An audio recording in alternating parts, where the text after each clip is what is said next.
बिस्मिल्लाहिर्रहमानिर्रहीम। अस्सलामु अलैकुम। आज 31 मई 2021 बरोज़ सोमवार है। ओमान उर्दू न्यूज़ के साथ मैं हूं अबू तलहा।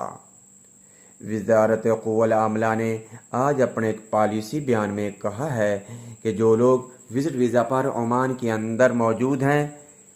या विज़िट वीज़ा पर आना चाहते हैं या विज़िट वीज़ा पर आएंगे,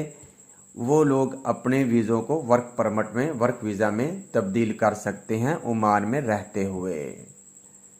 वज़ारत क़ुव्वल आमला ने इस बात को वाज़ेह किया है कि जो लोग विज़िट वीज़ा पर, फैमिली वीज़ा पर, स्टडी वीज़ा पर, एक्सप्रेस वीज़ा पर, बिज़नेस वीज़ा पर ओमान के अंदर मौजूद हैं या ओमान में आएंगे, फ्यूचर में वो अपने वीज़ों को वर्क वीज़ा, वर्क परमिट में ओमान में रहते हुए तब्दील कर सकते हैं। आपको यहाँ पर बताते चलें, इससे पहले विज़िट वीज़ा वालों के लिए ये एक बहुत बड़ी मुश्किल थी जो कि अब आसान हो चुकी है, क्योंकि अक्सर लोगों को, बिजनेसमैनों को, वर्करों को यह करते हुए देखा गया है कि वो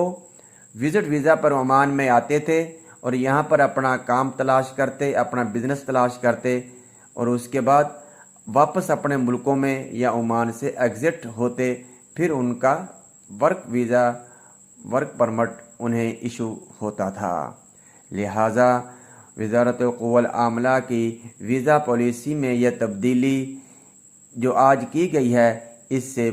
आने वाले वक्तों में बहुत से वर्कर्स, बिजनेसमैन, स्टूडेंट